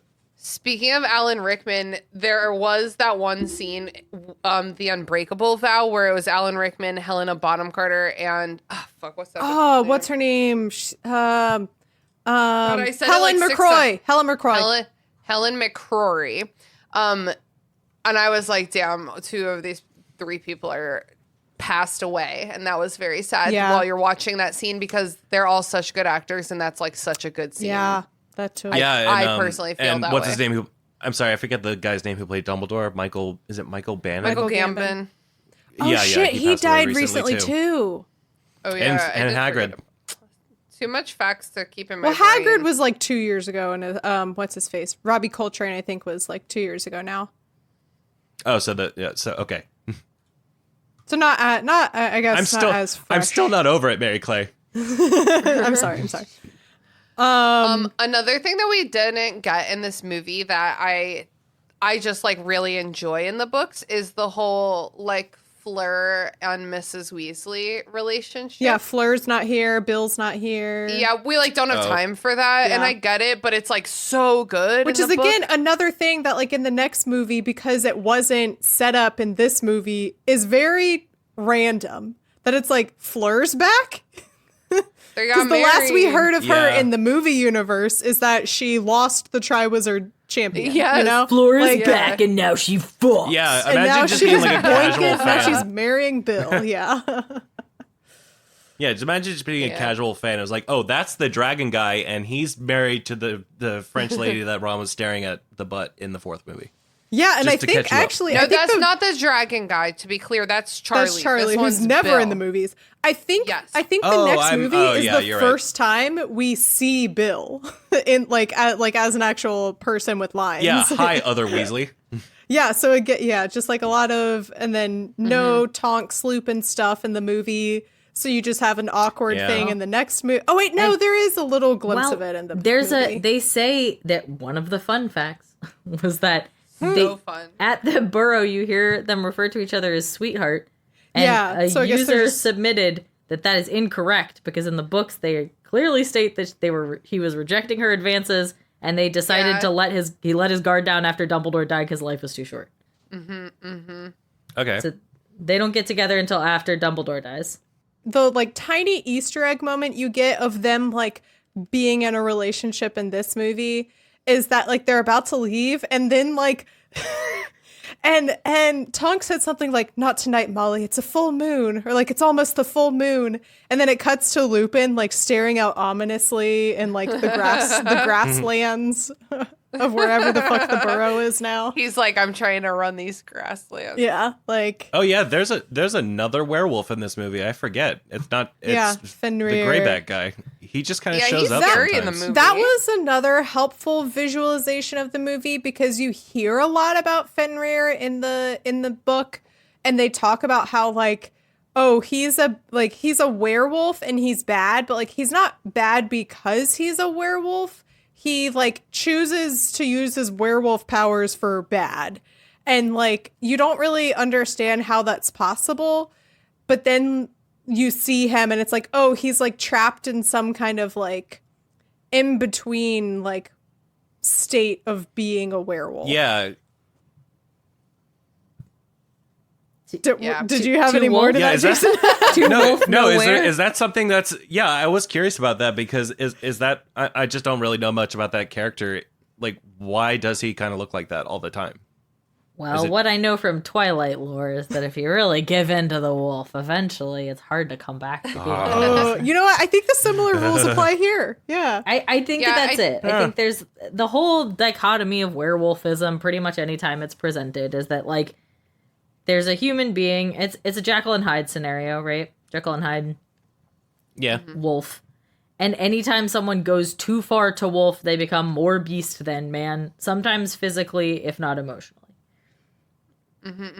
I think the book was like, this is a wolfish man. And then the movie was like, but Wolf what if this was man. a wolf man? Yeah. It's like both good. Stuart Little. It's like Stuart Little and how Oh he's my just described as God. a small mousy boy. And they were like, That's mouse a boy? mouse. That's a mouse. Stuart Little makes me laugh. That whole premise gets more ridiculous every well- year. Guys, I am so happy that we I'm assuming we're nearing the end of this recording. And we didn't really we talk at must all be. about the main plot of the movie, which We is don't- like why bother? Snape being the Half-Blood Prince. And it's because It's Yeah. never I don't care explained. enough. It's I also don't never care enough. explained. In the movie, they're just kind of, he's like, it It's was like, me. And it's I'm like, the Half-Blood Prince. and it's like, oh, okay, we gonna get any follow up on that? And it's like, no, know. was it important? No. No, it was me the whole time. Da-da-da-da. I remember it being more dramatic in the book. I think there's actually like an exclamation absolutely. point, like, I am the Half-Blood Yeah. Prince. And I mean, I do Yeah, they're like fighting. Alan They're Rickman's bitch kind of, fighting. I do kind of like his subdued like tone throughout the movie, but I think for Yeah. that But that's line, Alan Rickman. Yeah, but I think for that line, I that's think just who he maybe is. I don't know. It's like, can Harry I even know. hear him with the giant like, explosions going on in the background? There is, yeah, that's true. The Half-Blood Prince reveal always falls flat for me. Book or movie, it's just not something that I care about, nor is it important. It's the second time Harry Potter got taken advantage of by a roll old diary. We gonna do that again. Yeah. I was looking at Stop the reading, chapter Half-Blood Prince recently, and like in the book, they have an illustration of Snape at the beginning of the chapter. And Oh, I'm yeah. like, you just gave it away before he even says it, I'm pretty sure. Like, Yeah. fuck you. Yeah. Like this is, yeah, it's not good. Yeah, I definitely have recommended to authors before, like, you need to change the name of this chapter because it's like giving away what's happening Yeah. in this chapter. Which is Yeah. why I think it's perfectly okay to be like, chapter 1, Yeah, chapter 2. No, start with chapter 10. Throw Like, everyone for oh, a there's a loop. chapter in fucking Return of the King called The Pyre of Denethor. And I was like, I guess Denethor's Oh, gonna yeah. die. Yeah, that's so funny. We get a great, like, angsty Harry moment, though, at the end, because he's like, fight back, you coward! Yeah. And he's real angry. He's real upset. Yeah. Yeah, those Gotta give him scenes his were like descent into Love that, madness. love that. Definitely still seeing glimpses of the, he was their friend! yeah, exactly, yeah. And it's kind of like it mirrors a lot like the chase from the previous movie where he's chasing after Bellatrix. Like the I killed Sirius Black. And it's like kind of People it's just very- stop fucking killing my father figures. Please, I only have so many. But yeah, I How don't do you have many develop? left. How, It's like a- oh, wait, it's like a no, very hold on. How do you hectic- develop a personality if you have a dad? Yeah. yeah. Doesn't work for literature. I'm sorry, my parents are dead. I need to go back and watch it again to figure out where he says that, because I don't think I've ever I remember it was noticed at the most inappropriate. I remember I laughed because it was at the most inappropriate time. It had Like, he to just have been casually during says the it. Felix Felicis No, scene. I think it's meant to be, because I have a vague recollection of it. I think it's meant to be like a, 'Cause I like feel an like he does empathy that all the moment time. He just- where they're like, someone's complaining about his parents, and he's like, I'm sorry, like my parents are dead. You know what I mean? I tried to Google it, but it's not really Googleable.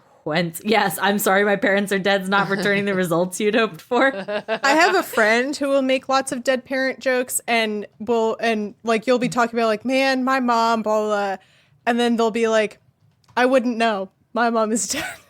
Oh my god. And like I can That's rough, buddy. and yeah. Look, It's if you got a just- dead parent, you got to use it for comedy. That's just a rule. exactly that's It's exactly what they true. do. Yeah. Taylor Tomlinson did that right. Does anyone have anything else about this movie they want to talk about? I don't know. There's Aragog. There's that whole thing. I'm only saying that because that was my only chapter for like this book. Pass. Oh yeah. Pass. Yeah. I mean, in general, we could do like a line by line not resuscitation, reenactment. What is the movie I dead? guess. Recitation of like the Felix Felicis scene, just because every single line that Jenny Radcliffe says is just A+. Yeah, like one of so- his lines is literally just "Sir," and it's so funny. It's so funny. It's great. But I guess also Alan Rickman really. I mean, like we know Alan Rickman is Alan Rickman, but really He's in this Rickmaning it movie, especially towards like the end and the scene with Dumbledore and everything, you really see a lot of that like weight of who he is as an actor. Mm-hmm. Yeah. Yeah. I would say also to give credit to damn it, I forgot his name again. Michael Rodman? Gambon, because this is Oh. you would think it's his last performance as Dumbledore, but he comes back in the next movie. Fucking get off the white. What am I telling you guys? What have I been saying? I mean, he does. I mean, when he's in King's Cross Station, I mean, it does kind of look like No, Getting off the but white no, sword. he's all very mentors dead. have a He is moment very like dead that. then. I'm in heaven. It's a train station. Dumbledore. I've slept overnight in a train station. That is not my heaven, bitch. Especially when there's a tiny little aborted Voldemort under the bench. Oh my god. Yeah. He's looking at me. Have you guys seen? And I'm hungry, and it's Europe, so going to the bathroom costs €1. Don't do this to me. Have you guys seen posts from pro-life groups that will use picture or like a gif of the like fetus Voldemort, and they'll be like, No, this is shut what up. this is a picture of a child of an aborted fetus that was thrown into a trash can. And people are like, that's Voldemort. They're like, That is good. Voldemort, lady. I could see that like panning out even further, where it's like, this is a baby who was aborted, and then they go to an image of Voldemort as the baby in Goblet of Fire, and is like, this is the one who got to live to be magical Hitler. We're not going to talk about abortion anymore. This I'm is sorry. this is your aborted baby. This is your aborted baby on crack. I will say We need to move along. Brooke, take us away. with the Snape and the Michael Gambon of it all the adult actors in this film, really, this is the point where there's an argument that you didn't need to invest in good adult actors in the early Harry Potter movies. They don't do much. They're mostly like They school were- moms. I'd argue the Oh my opposite. god, but they're all we have. I know. I think we I know. needed them in the early movies. I think you need them more now. Like, this is the point where the adult actors are like, the only reason this movie can be argued to work is the adult actors with like a steady, firm hand being like, I understand how to act like a human being. Whereas the early films, you could have thrown anyone in there. You needed good actors. You didn't need like the top of the line of like the British high society actors to make those early movies work. These movies, you do need them, and I am glad they invested in them early. I would agree, yeah, because the drama is just so...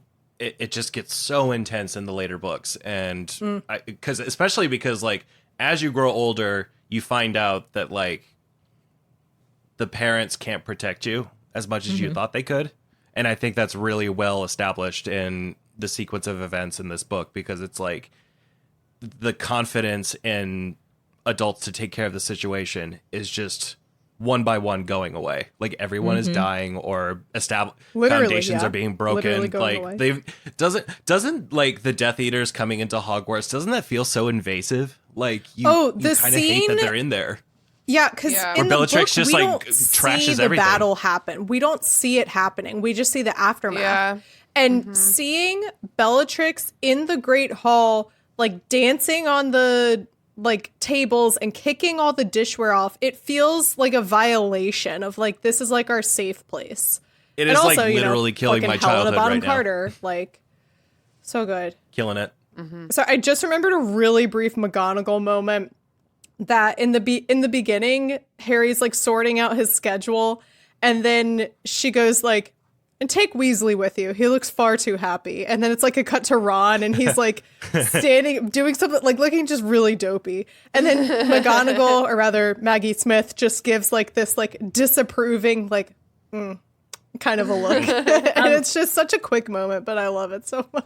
in addition to the Felix Felicius scene, I'm gonna give props to the Rupert Grint love potion scene. Yeah, I'm glad you brought that up. Oh yeah. That one's really good. The love potion scene is delightful to watch. All right, fine. You're in Yeah. love with her. Have you actually met her? No. Can you No. introduce me? Introduce me. Can you introduce me? So His good. little face, Like you're talking about is lavender, so right? What? cute. And then when his sweet, happy little face just like slowly falls as he realizes what has happened. Oh yeah, He's he very- like unloved He's very good potions face himself. actor. Yeah. And then he starts seizing on the floor. And then he Tone gets shift poisoned, again. and then it gets Yeah, sad that again. does But suck. It gets it was real serious fun again. for a minute. I will say that, like, this, all the actors did a really good job of drinking out of small bottles and pretending like it did fucking anything. Like, 10 out of 10 across the board on small bottle sips. Yeah. 5 stars. Yeah, you're right about that. All right. Anything else before we wrap it up? I'm tapped out. Yeah, Yeah, I'm don't good. I anything have else. finished my skein of yarn. So Oh my God, we got to I'm wrap this close. up because I can't sit here and talk to you guys without a distraction. What? That's really funny because I've been crocheting too, and I was worried that I was looking distracted, but you didn't look distracted at all. Oh, I was looking down was drawing. the whole time. I've Jason been. You were been dra- doodling. Brooke was do you reading have, fun Brooke? facts. It's actually like a yeah? particular scene in the movie because I liked because like sometimes the movie is like very painterly in how it handles colors and clarity and everything. And the one scene of like when Snape like disarms Harry and you just see like it's wide open, and I kind of like pictures that can tell a story without any context. So seeing like someone who has clearly lost some sort of duel, a dominant figure with like a burning building right behind him and this like amazing castle, like there are some gorgeous shots in this movie, so I will definitely give it that. I can't remember why I started talking about it, but I just wanted to oh yeah, because I drew Because the you're scene. drawing it. Yeah, Did you you're already drawing. forget that you were drawing it? Honestly, anytime they zoom See, it's out like- from a duel when someone's like wand gets Expelliarmused, and you hear the little like background like plink plink of a tiny it's piece great. of wood hit the ground, and you're like suddenly remembering like, oh yeah, this is all like very fragile and silly. It's a twig. Yeah, they're playing with sticks. Yeah. Yeah, it's true. It's not quite it doesn't have the weight of a sword or a staff. Before we wrap it up, let's each give this movie, try to think of it as a movie without the book, just the movie. Maybe you never even seen the books. Rate this movie 1 to 5 stars. Mary Clay? I'll give it like a 3.5. Okay. Brooke? I give it like a solid ass 3. Okay. Jason? Yeah, I give it a 3.5. It's not my favorite, but it's not my favorite Harry Potter movie by any means, but it's certainly watchable and it's inoffensive for a lot, and there's some really Yeah. good parts. So it's a good movie. I think it's just kind of in comparison to the other Harry Potter movies, I think it's a little weak. There's some awkward comedy and some like I don't know, just I can't describe it. It's some parts just don't work for me. For Well, the this good movie, news but is I that never- we just spent the last hour and a half describing it. Yeah, that's Yay. true. Like when I watch Order of the Phoenix, I do get like a little like irritated because I don't like that movie at all. So and it's nice to go from that into Half-Blood Prince where like, oh, there's actually drama, there's things happening, and the acting's like really, really good and stuff. So but yeah, Yeah. 3.5. There's weight to it. I will also do a 3. Nice. Great. Pretty strong. We're So I number think 3. that would be a 3.25. That's a classic C's get degrees situation. Yes. Yeah, exactly. I was like, it's a movie. Yeah. Like a B minus, C plus. It's fine. Yeah. It's not directed by Alfonso Cuarón. Yeah, who even directed it? It doesn't matter. It's too late now. We can't go back. Isn't it David? I think it's David Yates. Yeah, From I think so, Order of the too. Phoenix on to the end, it's David Yates. That's why I like the Because early movies, I'll like, have to a say I'll have to personality pay them. attention to my like Facebook status time machine because I definitely remember Ooh. adding like in all caps, David Yates, do you read? Oh my god, that's Either so in funny. response to this movie or like one of the other movies. So I'll have to Definitely. like I'll look for it and send it to y'all. Definitely send it. That's so funny. Jason, tell the people where to find you on the internet and tell them what you've been enjoying recently. Let's see. So you can find me on Instagram at Negative Selections. It's a photography. All Instagram accounts are photography accounts, but this is Not specifically. anymore. Many of them are video based. Oh yeah, true. Oh, that is so true. Oh my god, and I refuse to do reels. Mine's a see, I do things account. Yeah, but this is like artsy fartsy stuff. I like shoot on film and do interesting things with cameras and old cameras and stuff like that. So check me out there, Negative Selections. And then I don't know if this got plugged, but due to the recent news about King Charles, I would recommend a show on Netflix called The Windsors. It is. Is this different from The Crown? Yes, and they reference The That's Crown wild. like a lot. It's a joke. It's a joke show. Like Okay. absurd. It makes the royals look like the most cartoonish, out of touch idiots in the world, and it's really, really funny. If you're like me, where you have a passing interest in the royal family, where it's like, I don't like that people care about them, but I'm also interested in the drama that happens with being a royal and stuff like that. But they just like a complete joke of everything. Like Prince Harry's an idiot, and Kate Middleton's like the most like prissy, like not really prissy, but just like very like picturesque, perfect in every way. But she's also like got a dark side to her, and the depiction of King Charles like is so funny. I would just recommend like watching the first episode, and you'll get what I mean. It's absurd, and I've watched it like 3 times. Hell yeah. Thanks for the rec. Mary Clay, where can people find you on the internet? What have you been up to lately? You can listen to my new podcast, Skywalk Before You Run, wherever you get podcasts. As we're recording this, I am getting ready to like schedule episodes for, keep wanting to say Return of the King, Return of the Jedi.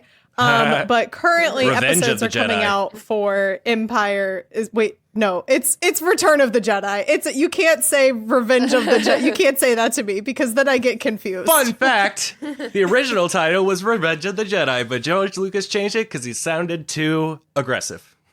Oh my god, Wow. It is aggressive. And I would also say he hardly got revenge. No, not even a little bit. Currently, episodes are coming out about Empire Strikes Back. These are, I don't know, fun, silly movies, and I'm having a fun, silly time. Good. And I wrote the music. And then, here's the thing is, I don't think I have done anything. That's fine. I've been just like doing the same old stuff, watching the same old things, reading the same old things type stuff. So I'll preemptively plug the concept of going to the theater with your friends, because that's what I'm doing this weekend with Christina and Brooke. Oh, yeah. I'm so excited. So We're going to see Pride and Prejudice. yes, go see live theater. Hell yeah. I love that. There's a performance, like a play in town. Yes. No, Well, it's not not in in town. town. It's in Stanton. We're going to the fancy Oh, okay. Shakespeare Ooh. Center. Fun. Brooke, where can they find you on the internet, and what have you been up to lately? You can find me on Instagram at Passion for Parks. Trying to think what my life has been recently. Because, there's the obvious plugs, right? Enchiladas have been bringing me a lot of joy recently. Yeah. If you're ready for that, I really do plug having a kid. It's pretty great. Regardless of anything you've read Christina's on the internet. eyes. Literally, regardless of anything you've read on the internet, a lot of work, very fun. Overall, highly recommend. In terms Okay, of but still a lot of work. Just as a little reminder to all a our lot of work. listeners. as a content-based plug, I recently read and really quite enjoyed Kings and Queens of Rome. Not Cool. Rome, R-O-M-E.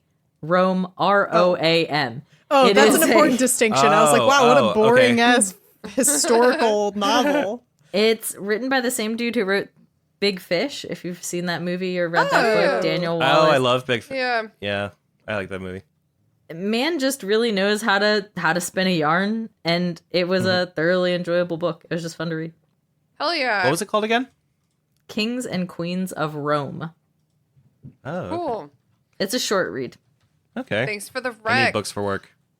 I've been your host, Christina. You know where to find me. And this week I'm going to plug the last book I read, which is When Women Were Dragons by Kelly Barnhill. It was a very cool, feminist, super interesting and unique, like magical realism type. Very good book. That's Highly the kind recommend. of book I would read just based solely on the title.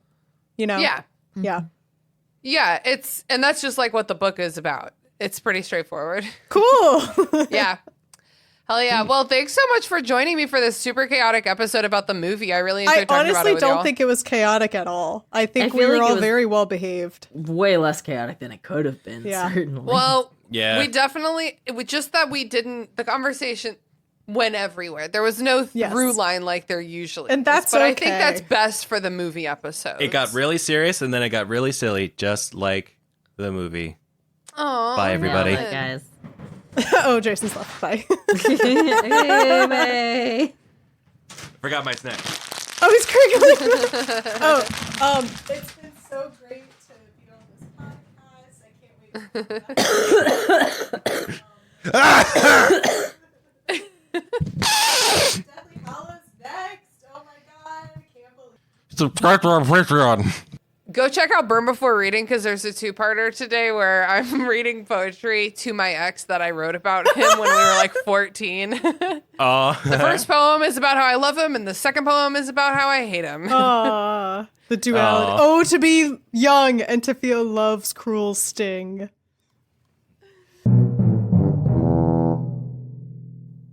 That's it, potheads. Thanks for listening to The Restricted Section. Hosted and produced by me, Christina Kahn. Theme music produced by Ryan Kahn. Logo designed by Michael Hardison. Please don't find us on social media. I am not doing anything there. However, you are welcome to join our Patreon. For $1 a month, you can gain access to our Discord server, which is a lot of fun. And for $5 a month, you get access to our monthly bonus episodes. There's also a $10 and a $20 tier as well. So please go check that out. We are honored to be part of Deus Ex Media Podcast Network, which features lots of wonderful podcasts for nerds, including this one. On my first podcast, That's What I'm Tolkien About, I experienced the world of J.R.R. Tolkien for the first time. Now, I'm turning my attention to a galaxy far, far away. My name is Mary Clay, and I am embarking on my first ever journey through the world of Star Wars. Join me each Tuesday as I drive deeper into hyperspace and discover what this vast universe has to offer. My guests will become like Obi-Wan Kenobi as they guide me through this adventure. The sequel trilogy is good information to have because I didn't know what to refer to those movies as. There's a sequel trilogy, and then there are 2 spin-off movies that have come out in the last, 10 years. Okay, so very similar to Shrek. Shrek had the original trilogy, and then it had some spin-offs with Puss in Boots. Yeah, exactly. Exactly like like that. Listen to Skywalk Before You Run every Tuesday wherever podcasts are found. We had fries, burgers and fries for dinner. And so she would like dunk the fries in ketchup and then try to just suck the ketchup off and then dip the fry back. And I'm like, kids freaking love condiments. Just put all the vitamins in the condiment. There's someone, okay, I have 2 thoughts about that. There's someone I follow that's like all toddlers are either dippers or sprinklers. You can either like have them sprinkle things on their food and it will motivate them to eat it, or dip them. Dip the food and it will motivate them to eat it. And you just have to find out which one your kid is.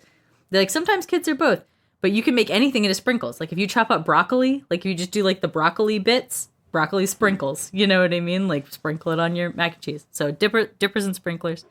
And then the other thing is that I'm anemic like most women are. Do you know how many grams of iron an adult woman needs in a day? You should be having vitamins. 18 grams of iron. That's so much iron. That's like you need to be eating a steak a day or you're not getting enough iron. Many grams of iron in a steak. What? It says 0. What? That's not correct. What is happening? What is happening? It just okay. Well, whatever. It literally just says 0. But so anyhow, all of like kids' puffs though are fortified with iron. And so like they make some that like my nephews love those. here's the thing. They make flavors that I would never give to Freya because they're just sugar. and I'm not a fun mom, right? But she has some that someone got for her that I wasn't about to be like, get that shit out of my child's hand. So I just like politely gave her some and then stashed it in my closet. But it has per serving, and a serving is like whatever, like, you know, like a quarter of a cup of puffs, because that's how much a child eats. Has 2 whole grams of iron and only 25 calories, and it tastes like a cranberry orange muffin. So now those are the best muffins. Right. So now if I'm feeling a little anemic, I literally just down like 3 handfuls of like delicious cranberry orange baby puffs, and That's a great idea. And I'm getting a ton of iron. Hell yeah. So anyhow, I recommend baby puffs for upping your iron intake. Wait, and those are the ones that you won't feed to her because they're too sugary? They're just sugar. Yeah. That's like hiding your kids' Halloween candy and then slowly eating it. It's like, this is wrong, sure, but this is my right. No, that's exactly what it is. I'm like, this is healthier. For me, it's healthier than not eating it. For you, this is garbage. Well, do you guys want to start recording? Yeah. If you haven't already. Oh, I've been recording. Oh. Well, I joined this guess I'm call alone recording now. just in case. See, we were just talking about this, Mary Clay. Everyone starts at super Well, different times. I don't start recording until we're ready to go because I personally find it annoying. Well, don't forget that at least on the restricted section, I usually pull a bit from the beginning chit chat to use at the end. Yeah. So I actually listen to the beginning chit chat, unfortunately. You're going to get some hot tips on multivitamins this time. Yeah, I'm just going to do that whole rant right at the end of the episode. Do you know how much iron a woman needs?